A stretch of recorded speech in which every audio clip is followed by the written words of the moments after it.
Invite viewers to post their location and local time. Now picture Thiziri sitting in first class, the cabin humming with that mix of low chatter and the faint whir of air vents, when suddenly a voice cuts through like someone just dropped a fork on fine china. "Excuse me, girl.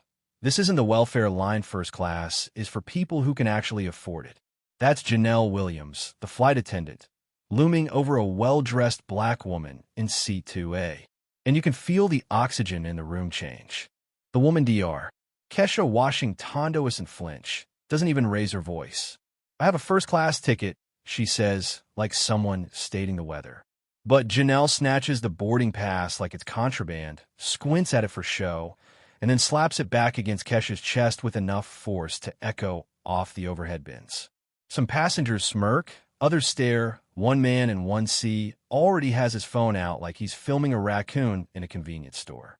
Historians still argue whether that was the exact moment the airline's bad day began, or if it started the second Janelle decided to turn her phone to selfie mode and live stream the drama for her followers. You've got this mix of reactions. The elderly woman in 1D whispering cliches to her husband, a young Latina in 3B shifting like she's remembering her own run-ins with gatekeepers, and a businessman muttering that the card Kesha flashes must be stolen. Security boards, and without even checking her ID, the lead officer tells her to gather her things. There's something almost medieval about vitriol by public opinion at 8 minutes to departure. Meanwhile, Kesha's fingers are quietly working her phone, sending 3 quick messages. No panic, no pleading, just precision, the way a chess player touches the piece they're about to move. A few rows back, a man half stands to defend her, gets shut down. The cabin is becoming a tiny theater, everyone choosing a role: spectator, judge, or silent juror, while the woman in seat 2A sits there, calm as a glacier, waiting for the right moment to melt the entire narrative. And remember, in aviation, there's a term for when something small snowballs into a catastrophe. It's called a cascade failure. We're about to watch one in real time.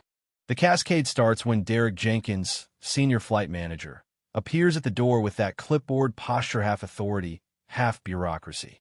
Janelle's tone shifts from snarky to stiff as she explains the wrong seat problem. Jenkins studies Kesha, noting the watch, the bag, the posture that doesn't match the con artist profile he's built in his head. He asks for ID and boarding pass, gets both, sees they're legitimate, but decides to run extra verification, like a kid poking a wasp nest just to see what happens. Passengers are recording openly now. The businessman stream is pulling in comments like "drag her off already" and "typical airline incompetence." The Latina in 3B finally speaks up. Saw the pass. Saw it said first class, and the man in 4C backs her up. Jenkins feels control slipping, which in airline management is about as welcome as a fuel leak. He doubles down. "Ma'am, I'll have to ask you to deplane for additional verification." That's when Kesha slides a black leather business card holder onto her tray, fingers resting on it like a trigger she's not ready to pull. She suggests the captain should be called. Jenkins resists until the cockpit sends Sarah, another attendant, to say the captain wants a status update and specifically asks about the passenger in 2A. Now, historians still argue whether Jenkins' walk to the cockpit felt more like a perp walk or a pilgrimage. But either way, when he comes back, Captain Rodriguez is right behind him, eyes locking on Kesha like someone recognizing a headline before it's written. The order is immediate. Everyone step back from seat 2A. Rodriguez apologizes, but Kesha points out this isn't just a misunderstanding, a documented, multi-platform broadcast of discriminatory treatment. And she flips the business card. Washington Aerospace Industries, CEO and founder. The businessman reads it aloud to his stream. The chat explodes. Turns out her company leases this very plane to the airline contract worth millions a year. Rodriguez goes pale. Janelle's viewers start asking nervous questions, and Kesha calmly offers to call a 24-hour verification line. Jenkins tries to salvage the procedure angle, but Kesha is already citing the airline's own service manual, pointing out live streaming without consent violates policy and possibly federal law. Rodriguez's call confirms her identity, and that's when the cabin's atmosphere changes from smug certainty to "oh no, we picked the wrong person." And here's the quirky tidbit: aviation lawyers in the businessman's chat are already discussing breach of contract clauses like it's legal karaoke night. The seatbelt sign is still off, but the power dynamic has just clicked in at cruising altitude. Once her identity is confirmed, Kesha doesn't gloat, she negotiates.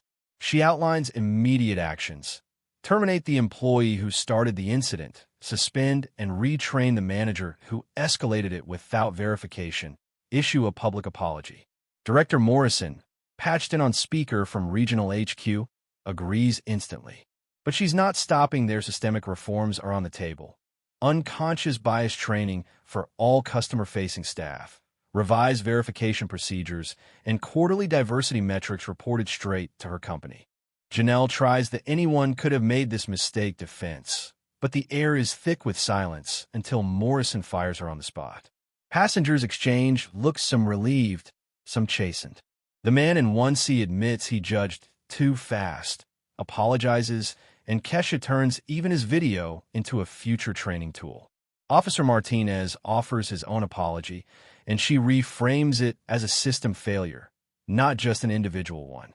It's part grace, part strategy, what historians still debate as the moment she shifted from defending herself to reshaping the whole playing field.